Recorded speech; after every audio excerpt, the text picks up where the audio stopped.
Hello everyone.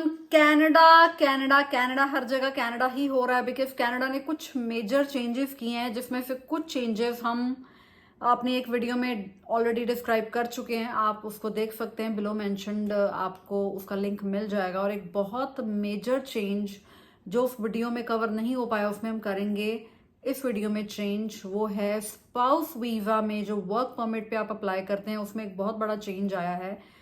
और ये change बहुत सारे लोगों को अफेक्ट करेगा नहीं करेगा ये हम सबको तय करना है।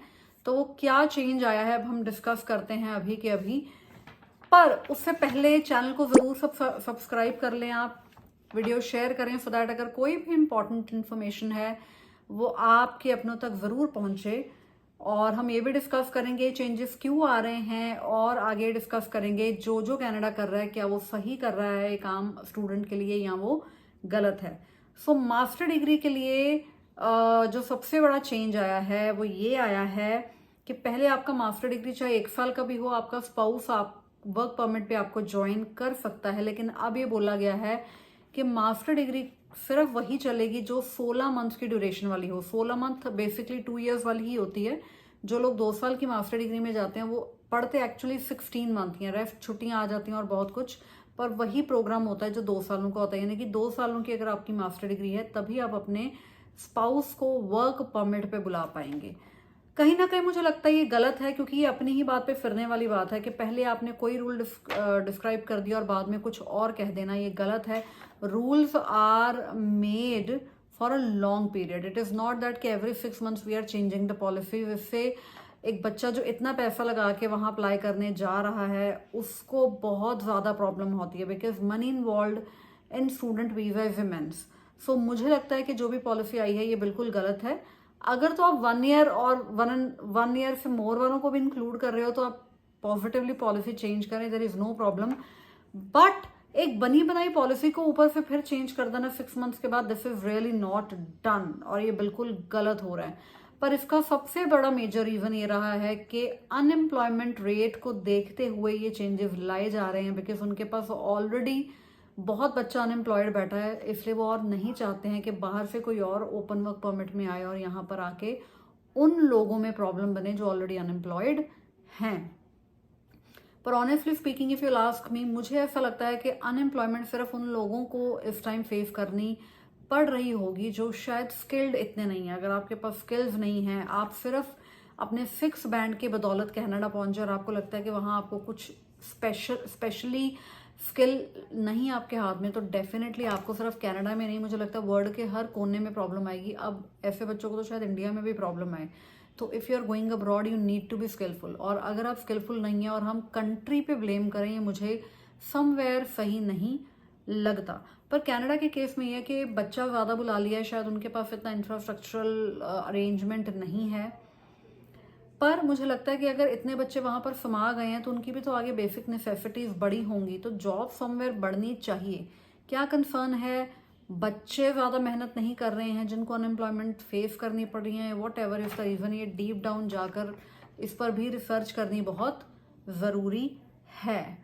सो अब आगे कंसर्न आता है कि हम इस वीडियो में ये भी थोड़ा सा डिस्कस कर लेते हैं। इस वीडियो में ये भी डिस्कस कर लेते हैं कि और क्या क्या चेंजेस आए। एक तो स्टूडेंट वीजा की जो कैपिंग इन्होंने बोली थी कि सिर्फ 2024 के लिए हमने स्टार्ट की है, वो कंटिन्यू होगी 2025 में भी। और उसमें भी ये 10% कम वीजा 2025 में देंगे। यानी कि 2024 में इन्होंने 4,85,000 लोगों को वीजा देना था, but it is going to reduce.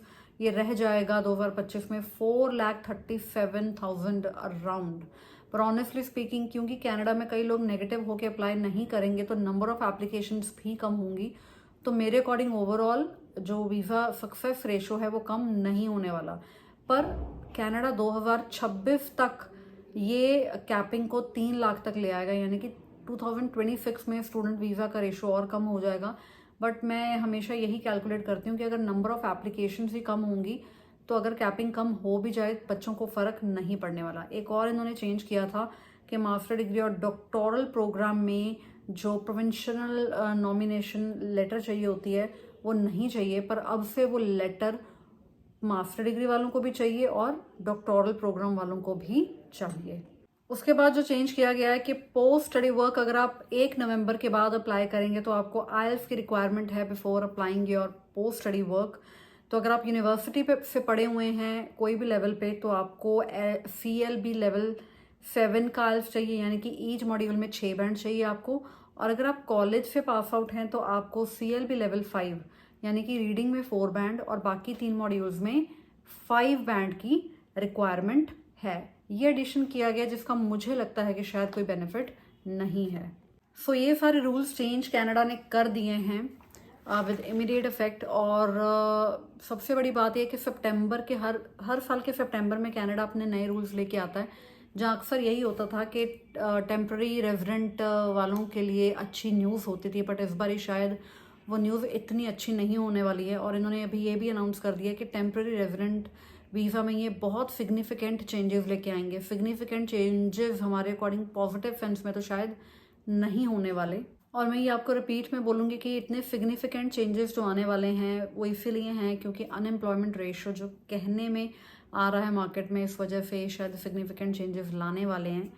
सो मेरा आप लोगों से यही रिक्वेस्ट है कि जो भी चेंजेस आए हैं नो डाउट उन चेंजेस के अकॉर्डिंग अपने प्रोफाइल को ढालिए। पर अगर आज आपका डिसीजन है अप्लाई करने का, अप्लाई ज़रूर कीजिए, क्योंकि अभी जो रूल चल रहे हैं आने वाले वक्त में ये रूल शायद और स्ट्रिक्ट ही होने वाले हैं। क्योंकि कैनेडियन गवर्नमेंट ने अगर ये अनाउंस कर दिया है कि स्टडी परमिट 2026 में ये बिल्कुल 3 लाख तक कर देंगे तो डेफिनेटली और सिग्निफिकेंट चेंजेस आएंगे।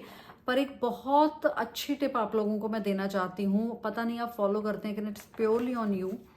अगर आप कनाडा में डिग्री प्रोग्राम में जाते हैं तो लॉन्ग टर्म में आप फायदे में रहेंगे। तो मैं आपको यही सजेस्ट करती हूँ कि आपके वट एवर बैंड है, अगर आप अपने करंट बैंड स्कोर पे एक डिसेंट यूनिवर्सिटी में डिग्री लेके जा सकते हैं, वो चाहे यूजी डिग्री है चाहे पीजी डिग्री है, तो डिग्री लेना आपको फ़ायदेमंद रहेगा। बहुत सारी यूनिवर्सिटीज़ हैं जहाँ पर डिग्री का फ़ी 20,000 या 25,000 कनेडियन डॉलर नहीं है, आपको 10,000 कनेडियन डॉलर से स्टार्टिंग वाली यूनिवर्सिटीज़ भी मिल जाती हैं। You have to work on that, you have to ask your consultant. पर डिग्री में अप्लाई करना कनाडा में आने वाले वक्त में फ़ायदेमंद रहेगा, क्योंकि अगर आप डिप्लोमा कर रहे हैं तो डिप्लोमा में जब आप अपने पोस्ट स्टडी वर्क पे जाएंगे, अपने पढ़ाई के बाद जो वर्क परमिट आप लेंगे वो वर्क परमिट आपको शायद एक कम टाइम का देंगे डिप्लोमा होल्डर्स को, बिकॉज ये अलाइनमेंट करना चाहते हैं कि हम जो वर्क परमिट है उन लोगों को देंगे जो इनकी स्किल्ड लेबर रिक्वायरमेंट की कैटेगरी में आती है। मतलब अगर कोई स्किल्ड पर्सन, किसी ने स्किल्ड स्टडी नहीं की है और वो कनाडा की इकोनॉमी को इतना फ़र्क नहीं डाल रहा है, तो शायद आपको जो ड्यूरेशन ऑफ आपका पोस्ट स्टडी वर्क है वो कम हो जाएगा। सो मेरा ये पर्सनल मानना है कि आप डिग्री में अप्लाई करें, that will be beneficial for you. और अगर ये वीडियो आपके लिए अच्छा रहा है, यूज़फुल रहा है, तो प्लीज़ सब्सक्राइब करें चैनल को, शेयर करें वीडियो को। और ऐसी ही इन्फॉर्मेशन अगर और लेना चाहते हैं, अगर आपका कोई भी सवाल है तो ज़रूर कमेंट हमें करें। Thank you so much, take care.